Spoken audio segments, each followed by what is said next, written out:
Olá! No nosso último encontro, a gente acompanhou a jornada do João, que bravamente segurou seu BOVA 11 e não vendeu na baixa. A carteira dele está indo bem, mas ainda tinha um pequeno mistério ali, o HGLG11. E esse mistério ficou ainda maior quando, de repente, um dinheirinho começou a pingar na conta dele todo santo mês. Vamos descobrir juntos que mágica é essa.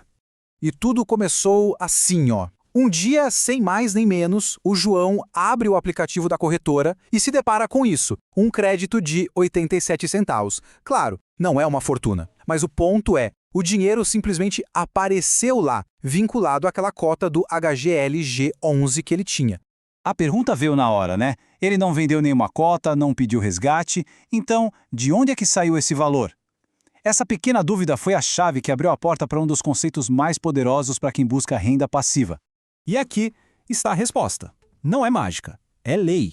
Os fundos de investimento imobiliário, os FIIs, são obrigados a distribuir no mínimo 95% de todo o lucro que eles geram para os seus cotistas. É uma regra do jogo. E é por isso que o dinheiro cai na conta todo mês como um reloginho. Então, hoje, a gente vai seguir os passos do João. Desde essa surpresa inicial, passando por entender o que são os FIIs, como escolher os melhores e, no final, como montar uma primeira carteira para começar a gerar essa renda. Vamos nessa? Vamos voltar para aquele momento? O momento em que 87 centavos deixaram de ser só um trocado e viraram uma visão de futuro. Foi nesse momento que a ficha do João caiu. Pensa comigo. Se uma única cota deu para ele 87 centavos, 100 cotas dariam R$ 87 reais por mês. Com 1.000 cotas, já seriam R$ 870 reais. E com 5.000 cotas, quase R$ 4.400 reais por mês. E o mais incrível, sem precisar trabalhar um minuto a mais por isso. Ali, ele entendeu de verdade o que significa liberdade financeira. Ok, mas como é que funciona essa máquina de pagar aluguéis todo mês? Vamos entender o conceito por trás disso. Bom, a definição formal é essa aí. Um FII nada mais é do que um jeito de juntar o dinheiro de um monte de gente para investir no mercado imobiliário. Em vez de você ter que comprar um shopping inteiro sozinho, você compra uma cota, um pedacinho desse fundo e vira dono de uma fração de todos os imóveis que ele tem. A melhor maneira de visualizar isso é exatamente essa: um grande condomínio de investidores. Sozinho, é quase impossível comprar um galpão logístico gigante alugado para uma multinacional. Mas, se você se junta com milhares de outras pessoas, isso se torna totalmente viável. O fundo cuida de toda a burocracia e cada um recebe a sua parte do aluguel. Simples assim. E aqui, olha, vem a cereja do bolo. Para nós, pessoas físicas, esses rendimentos que caem na conta todo mês são isentos de imposto de renda. É isso mesmo, o dinheiro chega limpo na sua conta sem o leão morder um pedaço. Agora que a gente já sabe o que são, é crucial entender que nem todo FII é igual. Existem categorias diferentes e cada uma funciona de um jeito, com seus próprios riscos e vantagens. Basicamente, a gente divide em 3 grandes grupos. Os de tijolo, que é o caso do fundo do João, são donos de imóveis físicos de verdade, galpões, shoppings, prédios de escritórios. Já os de papel são diferentes. Eles não têm os prédios, eles funcionam como um banco emprestando dinheiro para o setor imobiliário e ganhando com os juros. E claro, os híbridos, que como o nome diz, misturam um pouco dos dois. E aqui está o pulo do gato para entender a diferença.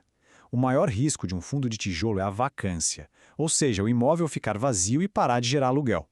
Por outro lado, um fundo de papel geralmente adora quando os juros estão altos. Por quê? Porque os empréstimos que ele faz são corrigidos por taxas como a Selic ou a inflação. Quando os juros sobem, o aluguel do fundo de papel também sobe. Certo. Agora que já conhecemos os tipos, como é que a gente faz para separar o joio do trigo? Vou mostrar um filtro de qualidade com 3 métricas bem simples que qualquer um consegue usar. Pensa nisso com um checklist rápido, um controle de qualidade antes de investir, principalmente nos fundos de tijolo. Antes de apertar o botão de comprar, vale a pena dar uma olhada nesses 3 pontos. Vamos a elas. Primeiro, o Dividend Yield, ou DY. Ele mostra quanto de aluguel o fundo paga por ano em relação ao preço da cota. Um bom número de referência é buscar algo acima de 10%. Segundo, o P sobre VP. Ele compara o preço que o mercado está pagando pela cota com o valor real dos imóveis do fundo. Se estiver abaixo de 1, é como comprar com desconto. E por fim, a vacância, que mede quantos imóveis estão vazios. O ideal é que esse número seja sempre baixinho, abaixo de 10%. Muito bem, já sabemos o que são, quais os tipos e como analisar. Agora vamos para a parte prática, como montar uma carteira de FIIs saindo do zero. A regra de ouro aqui é diversificar. Nada de colocar todos os ovos na mesma cesta.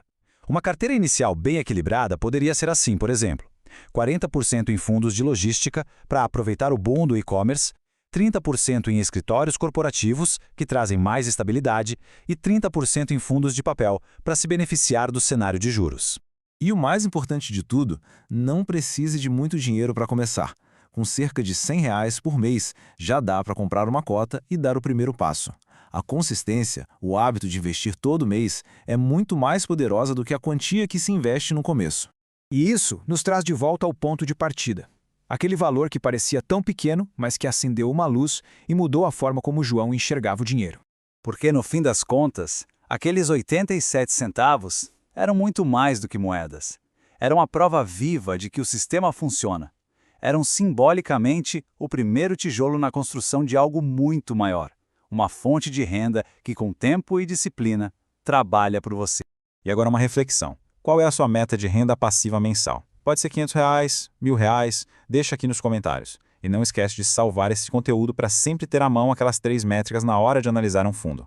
E no nosso próximo encontro a gente vai atacar um problema que todo investidor iniciante tem: como aumentar o valor do aporte todo mês, mesmo que o salário não mude. Existe um jeito para isso e eu vou te mostrar. Não perca! E para a gente fechar, aquele lembrete importante. Esse conteúdo é 100% educacional, ok? Não é uma recomendação de investimento. E lembre-se sempre que resultados do passado não garantem o futuro. O ideal é sempre buscar a ajuda de um profissional certificado. A gente se vê na próxima.